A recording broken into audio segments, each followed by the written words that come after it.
Good afternoon and welcome to the RSC's Curious programme. And it's the third year that we're delighted to run this programme from the Royal Society of Edinburgh, where our passion and our mission is knowledge made useful.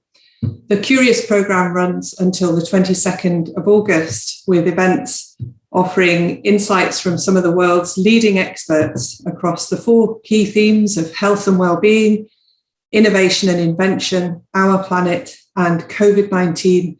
This particular event, as you know, is on social prescribing, and this comes as part of the programme of work that we delivered through the Post-COVID Futures Commission.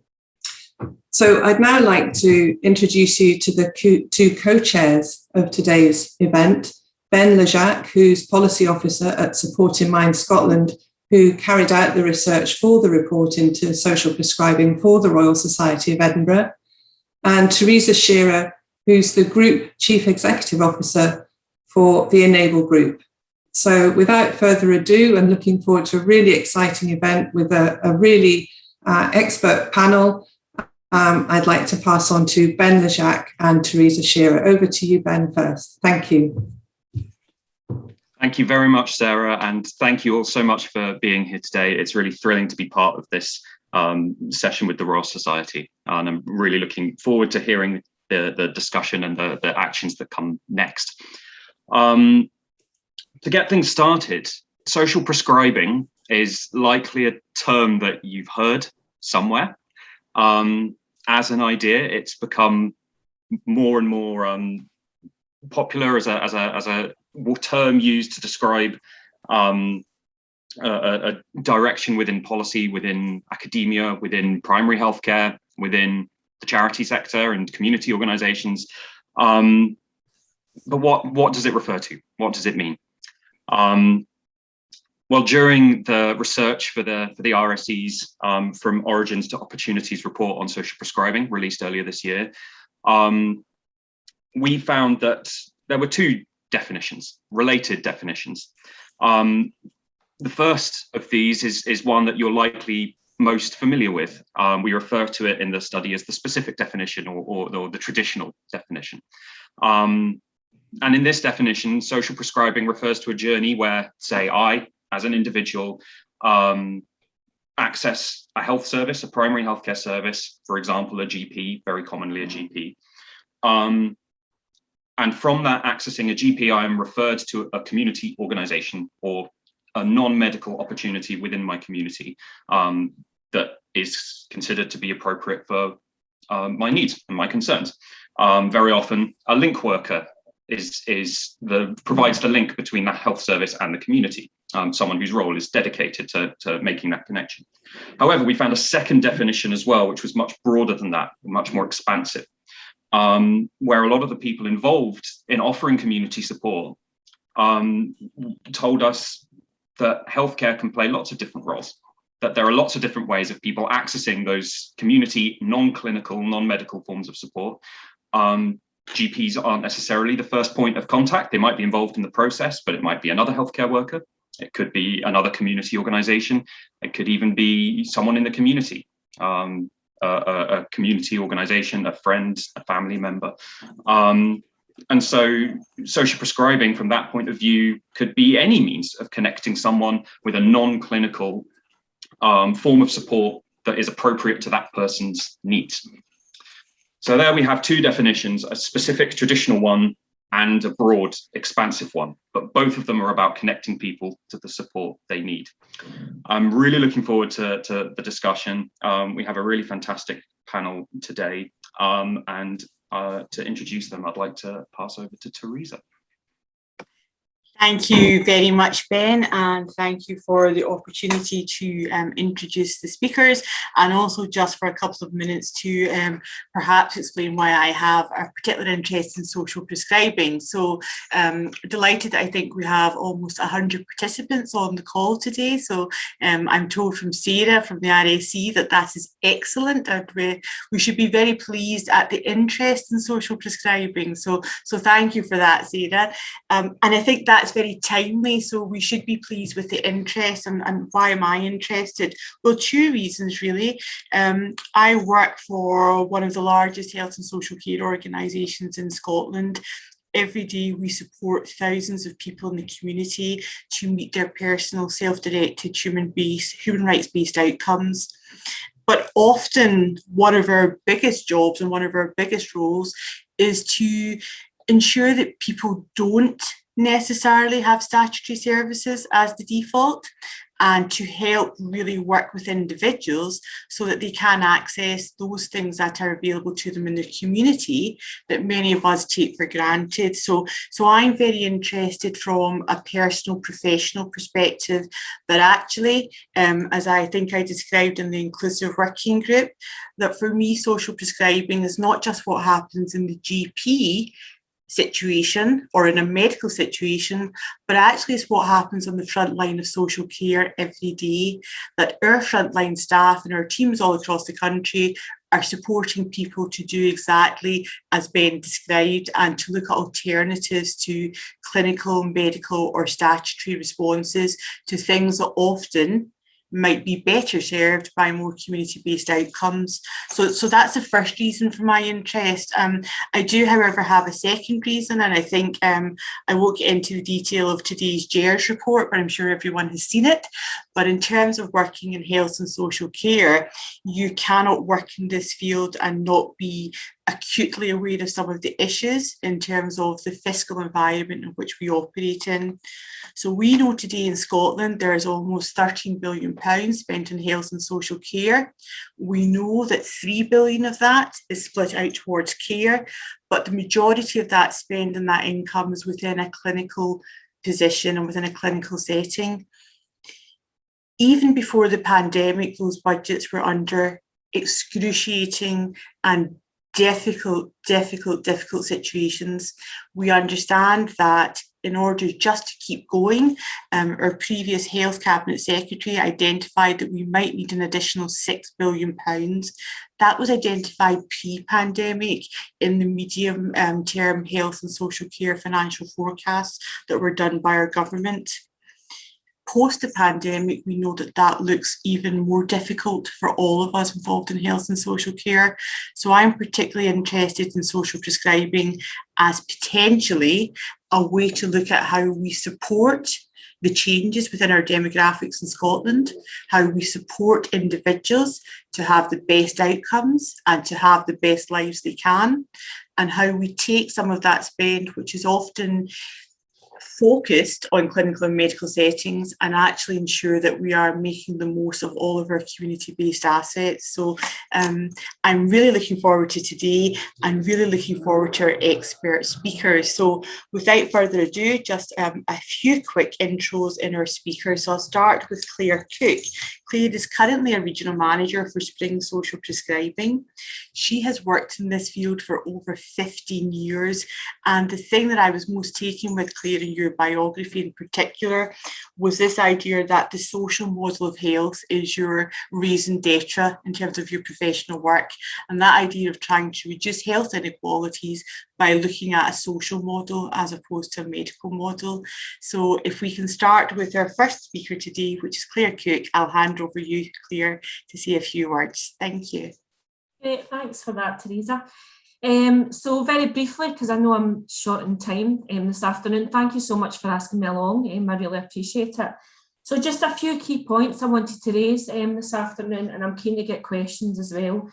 So as Theresa said, I'm the regional manager for Spring Social Prescribing, which is a national partnership between Scotland and Northern Ireland. So we've been running for 3 years now. Here in Scotland, we have 8 community-led health organisations that are part of Spring. And really the unique aspect to us is that we term them a social prescriber, but they're essentially a link worker. There's so much terminology out there, but we term ours as social prescribers. They are hosted within the community-led health organisations. So they employ a social prescriber. These organisations are rooted within the heart of their communities. They're trusted, they're highly professional, and they can really target the hardest to reach individuals in their community. So for us, that's a massive benefit. I welcomed the research that's just been carried out, and I think there was a lot of similarities to what we found over 3 years as well. So we have an external evaluation, and we demonstrated the impact that spring has on people, on communities, and on healthcare. So there are so many similarities. One of the biggest things I would say is that we're looking at investment. So this is about investment into community-led health organisations that run activities in social prescribing. How do people get involved?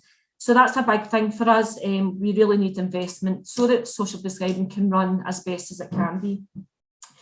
The other thing I wanted to mention is, in light of the pandemic, previously we were receiving referrals from GPs in primary care. Now, obviously the pandemic came along and everyone had to change their way of working.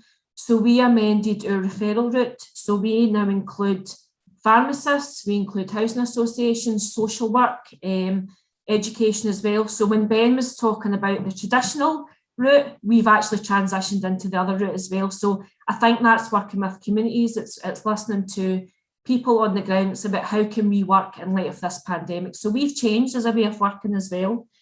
And lastly, I just wanted to mention, last year I established a Scottish social prescribing network. And again, this was in light of the pandemic. And what we did was I contacted people that I have came across in this role and just said, let's meet up and let's discuss how have our services changed in light of the pandemic. So we done that as a group. We started off with about 18 of us and we met regularly. And I'm really pleased to say that it's grown and developed. And I now have a steering group that works alongside me, and we are growing and developing this network as we go forward. We are just about to launch a website. Where on that website there will be a membership page, and anyone and everyone who's interested in social prescribing, link working, community navigating, whatever the term is, please get involved. So I will send out details as and when we're ready to launch that. So that's a really exciting piece of work. I'm really proud to be leading on that in Scotland. And I think that's it. I think that's the main things. I'm really keen to get questions later on. So yeah, thanks. Thank you very much for that introduction, Clare, and I think that was really useful to give everybody an insight into social prescribing. So without further ado, we're going to hear from Cameron Mcfarlane. Now, Cameron is one of Scotland's leading advocates. He has worked at the sharp end of social prescribing for many, many years now. You have indeed, Cameron, worked as a links practitioner yourself at the front line, and so have huge experience of what that's like. But what we're really interested in today is beyond that experience at the front line, you've also got a kind of policy prism within which you're looking at things, particularly given your role as a community engagement manager with the Alliances programme ALICE, so a local information system for Scotland. So we're really looking forward to hearing from you, Cameron, and to hearing some of your insights. So I will hand over to you. Welcome. Thanks very much, Theresa, and thanks for having me on as part of this session today. Sounds like it's going to be really interesting.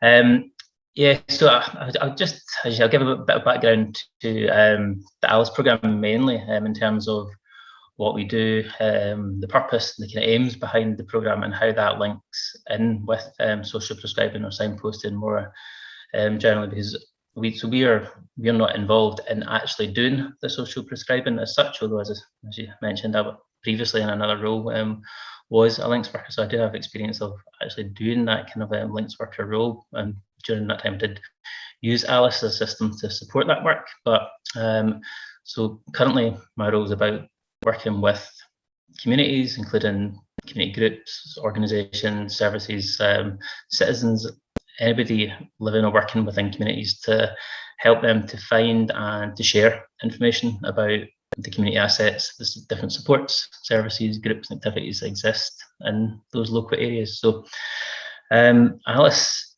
just to kind of explain a bit of background about it, it was co-produced. Originally it was co-produced by people who have lived the experience of living with a long-term condition, who are disabled, providing unpaid care, as well as with health and social care professionals. And it really kind of focused around three questions. So firstly, what is it that keeps you well?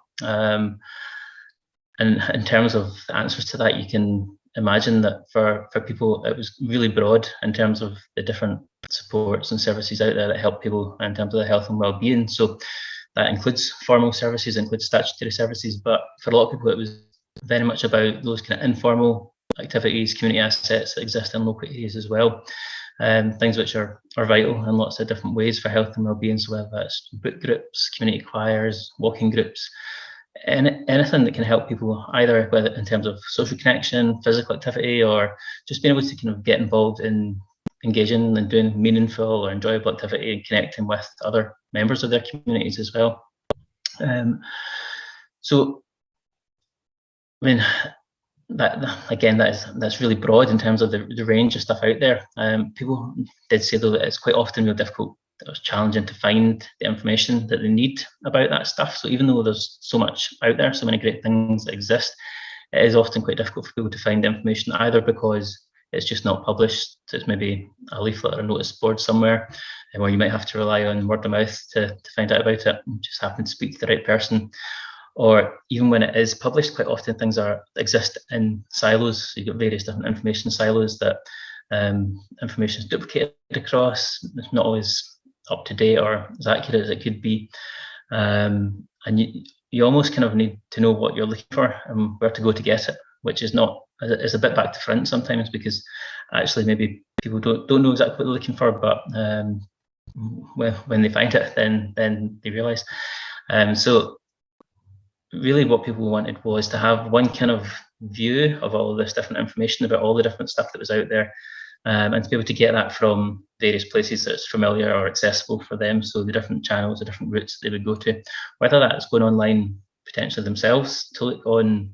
So Alice exists as a website, people can go into Alice and look for information themselves, and some people might do that.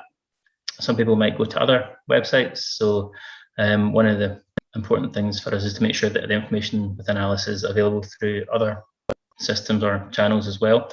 But also people might obviously go and speak to either a professional or family and friends in terms of social prescribing or signposting. So it's about having that information available through the routes, whether it's speaking to somebody or accessing it themselves. And lastly, just I guess I think an important thing to say as well is that all of that information is essentially crowdsourced. It's added, gathered, maintained by communities. So that includes organisations themselves, or it includes professionals, but again can also include citizens, people involved in local community mapping activities, and it enables people to share what they know about, what they've found useful as well. So it is a kind of bottom-up approach. And so through the Alice programme, we've worked with a variety of different people, including people like GPs, primary care teams, but also, again, I think Claire mentioned, community pharmacists, for instance. We've had conversations, for instance, with organisations like Scottish Fire and Rescue, who maybe are looking to do signposting as part of their home fire safety checks. So a whole range of different groups, organisations, and not always people who necessarily even see themselves as being social prescribers or doing social prescribing, but are still involved in that sort of activity in terms of helping people to connect and to find and access information about those things which help people to stay well. So similarly, I'll stop there for now, but looking forward to questions later on. So thank you very much, Cameron, for that run through of the great work that you've been doing. And just before I introduce our next speaker, Hugh Asher, just a couple of things. You will see in the chat box some signposts to some information if people are interested in understanding more around social prescribing. In the next couple of minutes, we'll have a couple of signposts to two other resources, one from Public Health Scotland, who've done some work around case studies of social prescribing, which I think people might find very useful as a first entry into getting some general information. And then the second really important piece of reporting and evidence work was conducted by IRIS in 2020. So again, we'll have a link to the IRIS evaluation of social prescribing in Scotland. So we can see a lot of work being done around social prescribing and a lot of interest around how it might work. I'm always really interested. We have a saying in Able, Hugh, where we say demonstrate by doing, and I'm delighted to have you on the panel today to talk exactly about how you have demonstrated social prescribing with your own work that you're doing. So Shearer has worked for over 20 years with a wide range of people and citizens, people with acquired brain injuries, people who are experiencing mental health issues, people with learning disabilities, autism, for example.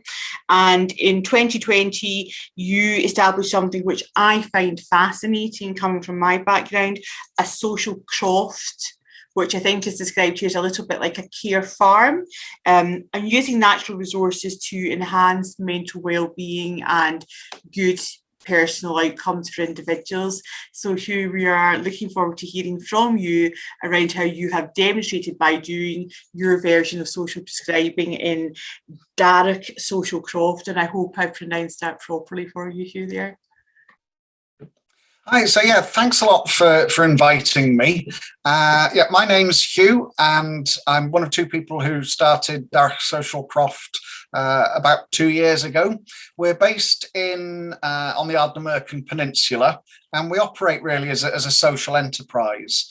So a social croft, as Theresa said, is really like a care farm. It's just a Scottish version, and we primarily use nature and the sort of natural resources that we've got on and around the croft for therapeutic and beneficial purposes. So some of what we offer is working with the animals, caring for them, welfare and things. And the benefits that people get out of this are just stroking animals and interacting with them can have really good effects on boosting mental health. And quite a few of the people who come to the social croft are used to being receivers of care, and so even if it's just for a small while, being in a position where you can provide care to another sentient being can be really important. So we offer sort of animals and agriculture, I call it. So we do some horticultural stuff too. I'm a great believer in sort of nature mindfulness and things, and that if we engage with nature through our various senses, we build nature connection, then this is really beneficial. So primarily we target our services at people experiencing poor mental health, people with learning disabilities, people with autism. And currently we get some referrals from CAMS, some from social work, a few from GPs, youth justice. We have a few self-referrals. In terms of how we provide our services, we have a couple of people who pay each week through their personal budgets. We've previously had some grant funding, and we've received some more recently that will help us to do this. As a social enterprise, we also have some sort of diversification activities. So we offer goat walking, and I'm a forest bathing guide. So we do, make the most of the tourist money round here, really, to supplement things. But I do think that social prescribing would be something that would enable us to offer a really good service, really good value for money. And one of the great things from my perspective is anyone who's applied for grants before, you kind of have to balance what it's going to cost you in time to apply for the grant to what you'll get. So the big benefits that I think of both social crofting and really social prescribing more widely is the potential to offer alternatives to commercial, conventional approaches. So one of my other jobs is I'm the volunteer manager for a small mental health charity, and we have a helpline. And one of the things I hear quite often is people saying that they've been to the GP and it's medication or nothing is what they're offered, or sometimes they get talking therapies, but it's not always what they want. And I think that social prescribing can provide some really innovative stuff. One of the big things that behind care farming is that in terms of mental health support, engaging men with support is really, really difficult. And one of the advantages of sort of a care farming or social crofting approach is we kind of have a leave your diagnosis at the gate idea. You can come, and if you want to talk about what's going on, you can talk about it, and if you don't have to. But throughout my professional career, I found that men in particular talk much better if you're not looking at them. So rather than looking at each other, if you're looking at, if you're checking the goat's hooves, you're checking the health of a cow or something, then people tend to relax more and they talk more. We talk a lot about the amount of time that GPs spend dealing with almost non-health conditions, so things around social isolation, social issues, and I think particularly in rural areas, social isolation is big, and so I think innovation is a really big thing. I truly believe that social prescribing can be cost effective. The Scottish Parliament's report looked and suggested that social prescribing should be seen as an investment and not a cost, which fits in really with what Clare was saying about investment. And also, I think there's a big opportunity to provide early intervention and a focus on preventing deterioration. Even if it's just like a holding pattern until people can see mental health professionals or other health professionals. And this change in focus, a bit like Cameron was saying, to looking at what keeps people well rather than necessarily just responding to the problems after they arise. So again, there's government backing to this. The Review in Adult Social Care suggested prevention was the thing. I'm a big believer in what are called salutogenic approaches to health promotion. So these are approaches that focus on the factors that support good health. They support well-being rather than just waiting until people are unwell. So finally, really, my important feelings about social prescribing are that there shouldn't be an assumption that people don't access community resources because they don't know that they're there and that they need signposting. We come across quite a lot of people who have social anxiety, they have a lack of confidence, or maybe they have autism and struggle to engage easily with what's available in the community. For example, when I was working on our helpline, I talked to somebody who'd been to the GP, and the GP had said, we have lots of hills, go and join a walking group. But it was somebody with the kind of social anxiety that means that they can't do that. So I think social prescribing's got a lot to offer in terms of bridging gaps and supporting transitions to community resources, as well as just signposting. So that's me and my thoughts on social prescribing. Thank you very much, Hugh. That was so interesting. And it's just about time now to hand over to Ben. And Ben is going to give us an update on the Royal Society of Edinburgh's published report on social prescribing in Scotland in 2021 and what we can expect for the future. But just before we do, and I understand that technology is not great for everyone. I think we're all a bit tired of it now. But before Ben speaks, if I can ask people to think about questions that they might want to ask our speakers today, and I'll use the prerogative of being the co-chair by suggesting I have lots of questions that I won't ask as co-chair, but around funding. I think there's lots of interesting questions around funding, around regulation in particular. Hugh, I was struck by some of the things you talked about around some of the people that you're working with, and typically they might be in a heavily regulated health and care environment. So where does regulation come into it? And what next for social prescribing if we think about what's happening to our external environment with the closure of leisure centres, with the closure of clubs, with the fact that communities are under pressure. So those are the kind of themes that I think the audience may wish to explore. So if I can encourage you to get your questions into the Q&A box.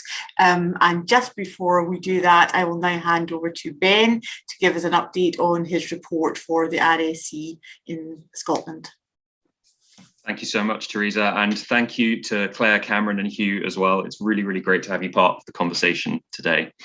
So the From Origins to Opportunities report on social prescribing was published in April, and was specifically looking at how social prescribing, as you've just heard it described by our panel, can contribute to a citizen-centred recovery for Scotland's public services, whether statutory or voluntary. That study looked at case studies of social prescribing, contemporary and historic, and within Scotland and more broadly out with Scotland. It also employed a survey to understand the views of people both delivering and accessing support through social prescribing arrangements. We conducted interviews, again, with people both delivering social prescribing support at the community and statutory levels, and also with people who had personal experience of accessing support through those arrangements. And I'd like to talk about the recommendations that report makes, because I think that's a great place to start for taking the conversation forward today. So the first recommendation the report makes is increasing the awareness, improving the awareness of social prescribing. And this ties in really neatly to what Cameron was saying about how difficult accessing appropriate information can be. That we found in the study that even areas of Scotland that had long-standing and well-established social prescribing arrangements active in the area, many people obviously were not entirely aware of those arrangements. But that sort of patchy awareness extended all the way up into primary healthcare. One study from 2019 found that 7% of medical students were aware of what social prescribing was. But tellingly, of those 7%, 98% felt that it would be an important part of their practice in the future.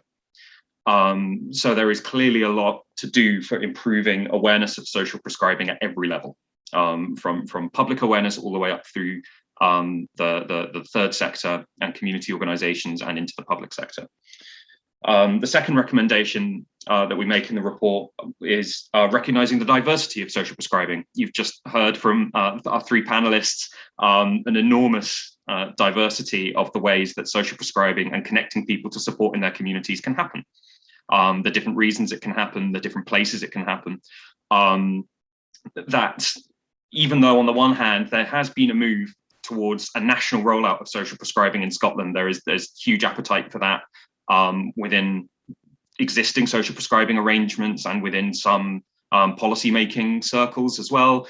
But what we heard from community organisations and from people with personal experience was we don't want it to be one size fits all. We like that there are different arrangements that suit my needs in different areas in different ways. If this is going to be a national phenomenon, a national rollout, we want different forms of social prescribing to be acknowledged and recognised and have those differences safeguarded and protected. The third recommendation was to resource all parts of the social prescribing infrastructure.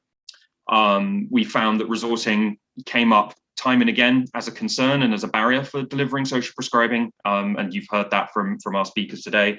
That on the one hand, primary healthcare, often GPs were expected to take up that burden in areas without link worker infrastructure, but community organisations and community-led social prescribing arrangements were often expected to take the burden off primary services without that being matched by an increase in resources for that work. So resources is a huge part of the discussion going forward. And the last recommendation is improving accessibility. That the conventional understanding of social prescribing as taking place in a medical setting, that is an important part of the process, but it's not the whole part. And we found lots of individuals and social prescribing arrangements that emphasize the need for points of access into social prescribing out with medical settings. Clare and Cameron have both talked about how opening different sources of referrals can help contribute to that. And a lot of learning from COVID-19 has taken place in terms of considering online referral, community referral, alternate primary healthcare referral sources. So those four recommendations we would really like to see as part of the conversation going forward from the report. But I'm really interested to hear your questions and see how we can take some of this forward.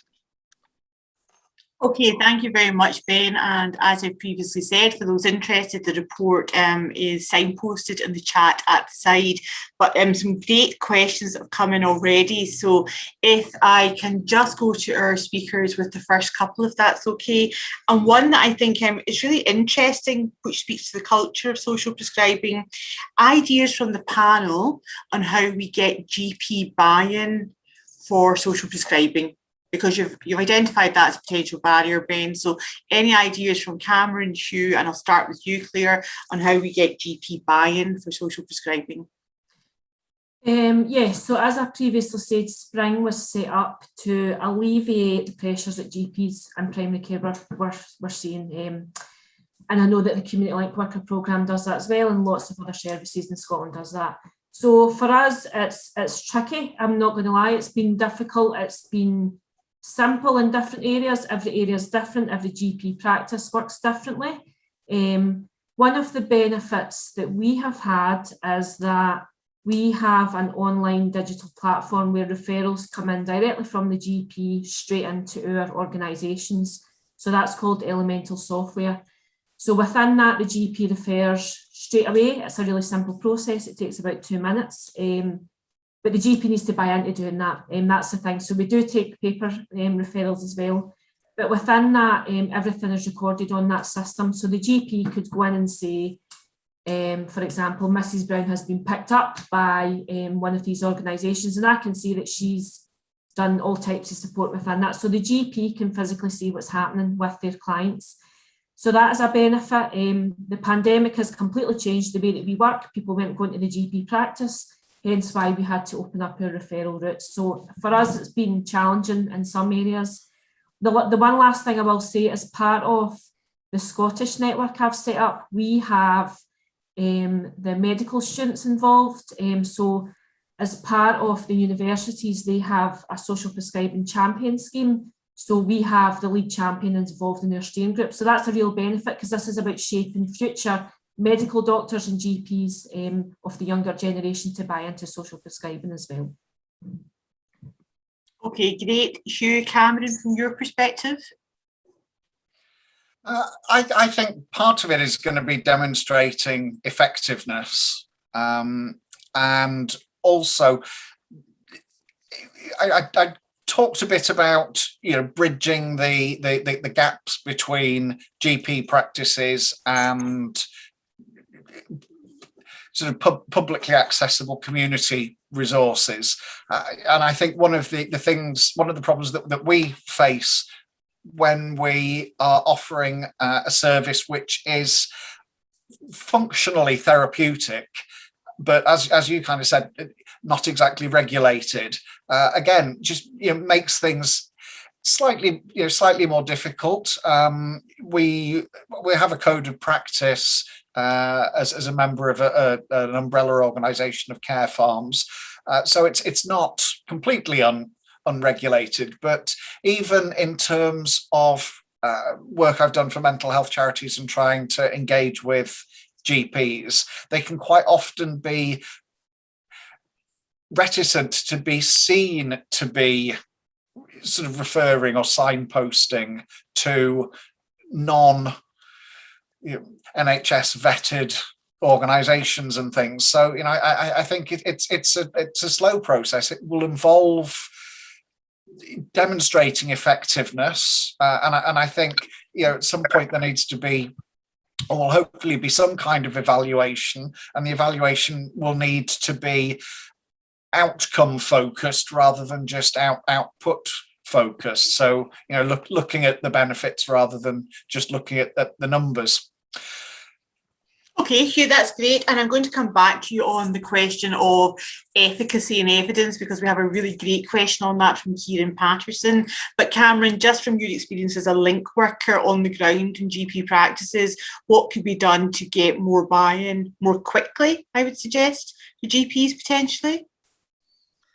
I think I would agree with everything that Clare and Hugh have said already. I think definitely it will obviously be a bit mixed in terms of lots of different GP practices, lots of different individual GPs who maybe some are more keen to buy in, some less keen. But I think overall, GPs, in my experience, that are keen on the kind of idea. I suppose it's maybe overcoming some of the barriers to that. So, and I suppose there's two sides to it. So one is about buying into the kind of concept in terms of social prescribing, but then I guess there's challenges for GPs just practically in terms of if it's themselves who are actually doing the signposting or the social prescribing.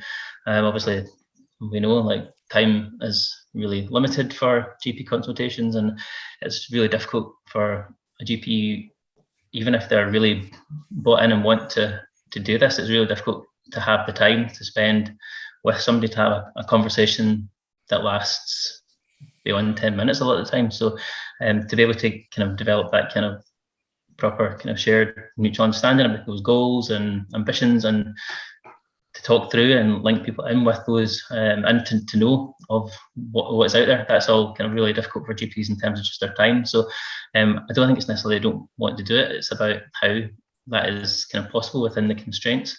But then obviously then there's the kind of link worker community connector side of things. So I think most GPs would be keen on the idea of having a links worker or somebody in that sort of role that they could refer on to. So it's not necessarily that they're not bought into the idea of it, it's about how it's done, or how those kind of barriers to it overcome. But yeah, I think again, as you and Claire mentioned, there obviously then is maybe challenges around the kind of scope in terms of some of the things that GPs might or might not be always comfortable referring on to. So maybe might be more limited in terms of some of the things that might be kind of likely to refer on to. But again, I think it is about demonstrating the kind of the impact and the benefits of some of these things. And like we know from like stories and learning that actually, you know, if GPs are able to kind of see the difference that some of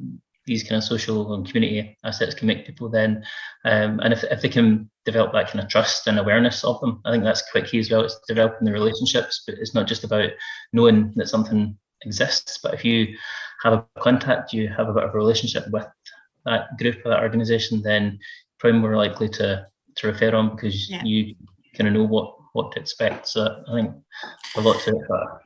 A lot of great points here, Cameron, and I think one of the things that was really important around Ben's research was, and certainly the number that fascinated me the most, was between 25% and 50% of GP appointments were actually for non-medical issues. So GPs actually identifying themselves that much of their time spent dealing with issues that would be far better supported in some community-based settings. So perhaps we are starting to see a bit of a change of the tide with that recognition. But both you and Cameron have talked about evidence, and we had a brilliant question from Kieran Patterson about using technology and systems to help gather that evidence.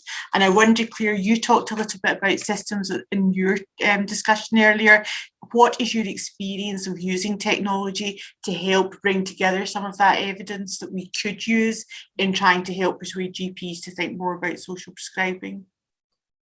So for us, that's a vital part of what we do. Like I say, we use Elemental software, so that's our digital platform. So the referrals come in. We also, our monitoring tools that we use, it's all about evidence for us because we're a funding initiative, so we need to prove our worth, and we need to prove that this model works and why is it different and how is it working. So the monitoring tools that we use is the short webs and the wellbeing star as part of the outcome star. So all of that's on the Elemental platform, so I could see the difference it's made. Now, not every journey is going to be linear. As we know, with mental health, it goes up and down, and people dip in and out, and that's okay. But all of that's recorded on the system. And like I say, with GPs or whoever has referred, they can go on and see what difference has this made.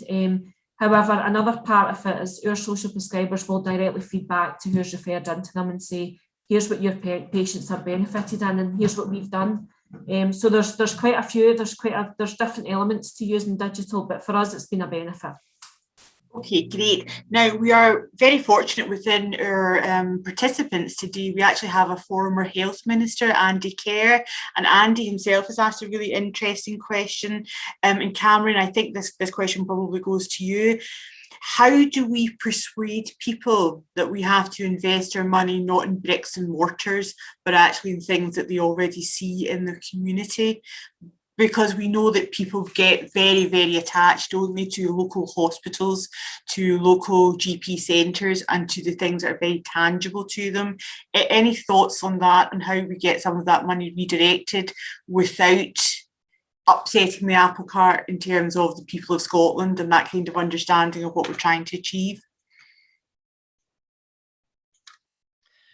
Yeah, I mean, I guess part of it probably also kind of just relates to what we've been talking in terms of demonstrating the impact and kind of evidence and the outcomes for people in terms of accessing this different type of support. So whether it is kind of more kind of a quantitative data, but also again those kind of stories, and I suppose just having more of that kind of lived experience in terms of people being able to explain and describe what it was that was helpful for them and why. And I suppose that does kind of probably go to the heart of it. It is about the lived experience and co-production and what people actually say is important to them, what matters to people. So again, going back to the whole kind of Start of Alice, the reason that it kind of focused on a lot of those kind of activities was because that's the stuff that people said was important to them in terms of their health and well-being. And it's not to say that those other things are not important. Obviously, they're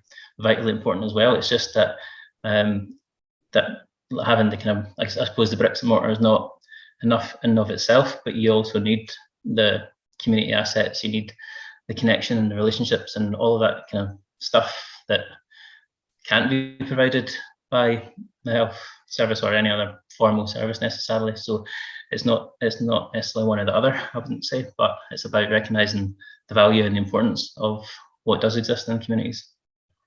Okay, great, thank you. We've got lots of questions and we'll certainly try and get through a couple more, but there's one that really speaks to my heart, and I'm going to ask this question of Hugh and Ben, if I may. I know you're co-chairing, but I think from Support in Mind, this will interest you. So an anonymous participant has asked what I think is probably the best question of the day, but I'm biased, which is, how do we make sure that voluntary organisations are not just put under more pressure to do more with no additional funding? So I think a really interesting question, that if we get GPs and all of those people involved to see the benefit of social prescribing and to start to utilise it more, how do we ensure that those voluntary organisations and small community-based organisations are being properly funded and resourced and able to carry out more work? So Ben, if I may, I'll start with you. Thanks, Theresa. This is a very good question, and it's one that came up time and again when we were consulting for the report. I'm sure it's something that all the panelists would have something to say about. I think firstly, a big part of this is what Cameron was just talking about in terms of building connections. I think building partnerships between all of the parts of any given social prescribing model. That's not just about building statutory third sector relationships. That will be the case for some, many social prescribing systems, but not for all of them. Building the partnerships between organizations, we found that helped not only share available resources, but also maximize the ability to lobby, if you want, for more resources, or certainly mobilize for more resources. I think to a certain extent, the making sure that the pressure doesn't fall entirely on community organizations is going to come back to that first recommendation of improving awareness, that ultimately it is going to take a big push to make it more known how much pressure and how much resource commitment it takes to deliver the kind of arrangements that social prescribing offers. But I think until we're at that point where it is very publicly embedded. I think building those kind of inter-organisation and cross-partnership relationships is a really important way of alleviating pressure, maximising funding. But I'd really love to hear from the rest of the panel on this. I'm interested to bring you in next, because you talked about personal budgets, and I'm a huge fan of personal budgets. Might they be one of the ways that individuals can almost buy their own community social prescriptions in order that it's very self-directed? Yeah, so I think it's an ideal way. So it's about the most person-centered way to allow people to make choices and pay for the services that they want. I think within the social prescribing model, there is scope for contracts between community level organisations and GP practices to provide, a certain amount of support over a given time. I think one of the key things with social prescribing is going to be that the cost savings aren't necessarily in getting voluntary sector organisations to provide services that are free, and in that way take financial burden off the NHS. I've got to say that in certain areas, certainly in Highland, there is at the moment a push towards trying to create a more level playing field. There's recently been a bid where charities and community organisations with comparatively small turnovers can bid for 3-year NHS contracts, and the idea is to distribute contracts in a fairer way across partnerships, across smaller organisations, but it's still in many ways out of reach of something like a small social enterprise like we are. But I'm sure there isn't one way of sorting this out. There will be multiple paths, and I think it's about maybe pilots and seeing what kind of paths work, but all the social prescribing pilots that I'm familiar with have always come up ringing the bells, as it were, and saying, this really is something that works. Great. Okay. Thank you so much for that answer, Hugh. And we have a number of questions that we simply won't have time to get to today. So Jim O'Rourke and Jamie Rutherford in particular, I noticed some 2 very good questions from you. And I think what we might be able to do with the RSE is, when we do our write-up of today's session, get to those questions and ask our panellists to answer them. But we're coming towards the end of our session. Thanks, Sarah. I see a thumbs up from Sarah. We're coming to the end of our session and to what I think is probably the most important part of the session. We've left the best to last, Marion and Simon. So thank you for joining us, and I'm very much looking forward to hearing about your personal perspective.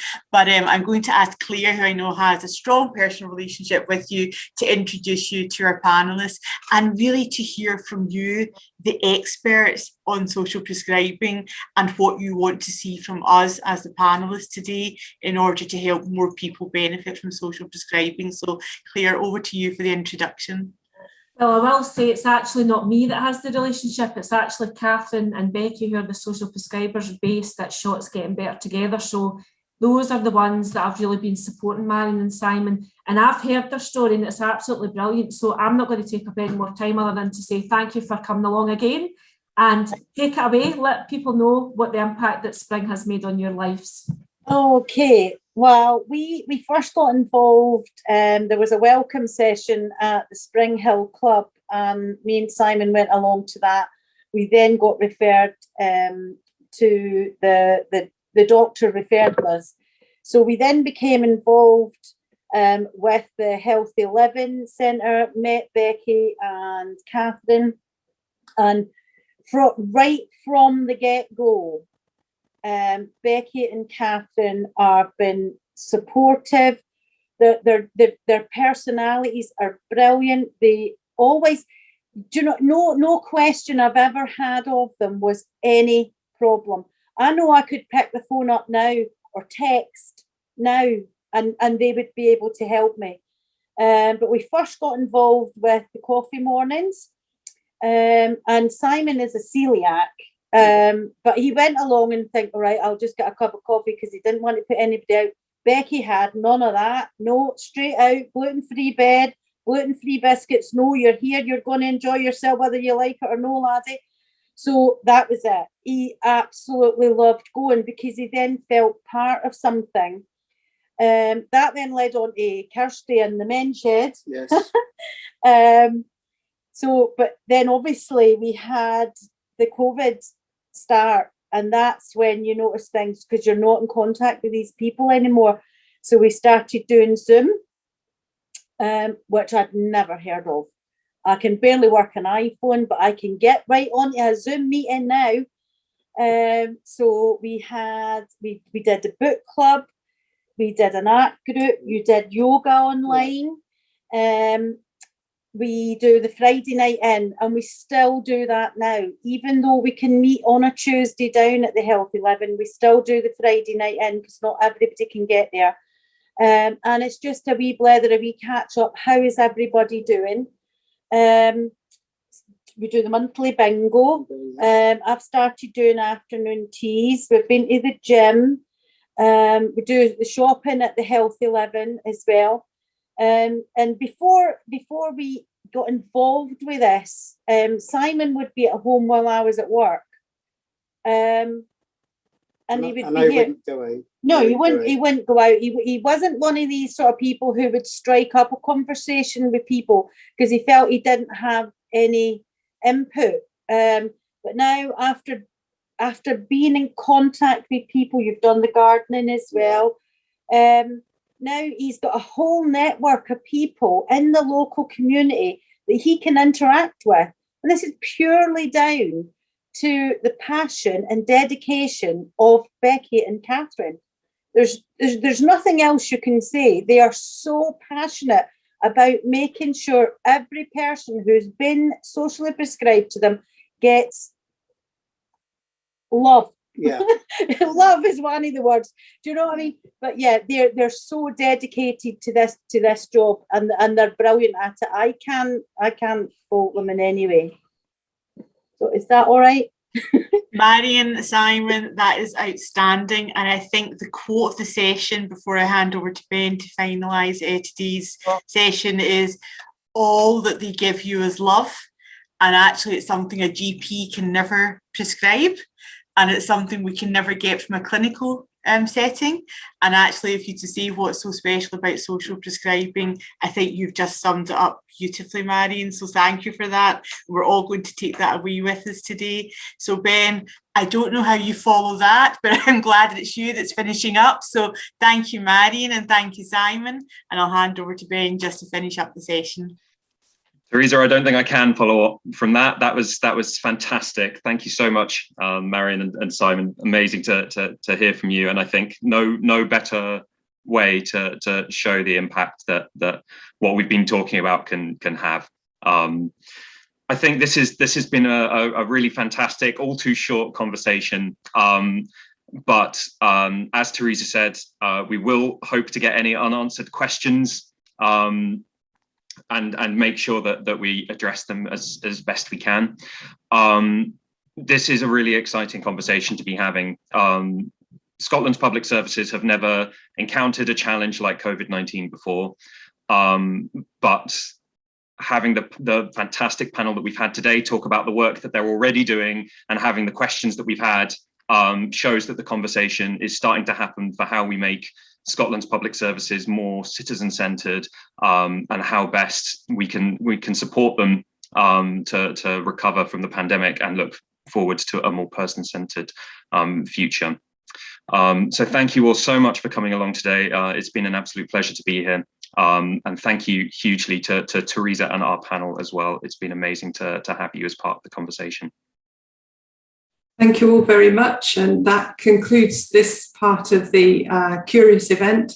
As I mentioned at the beginning, this Curious festival goes online until the 27th of this month, so please do look on the website www.rsclinecurious.com and go and see what else there is. Of course, it won't be as good as this one, which was absolutely brilliant.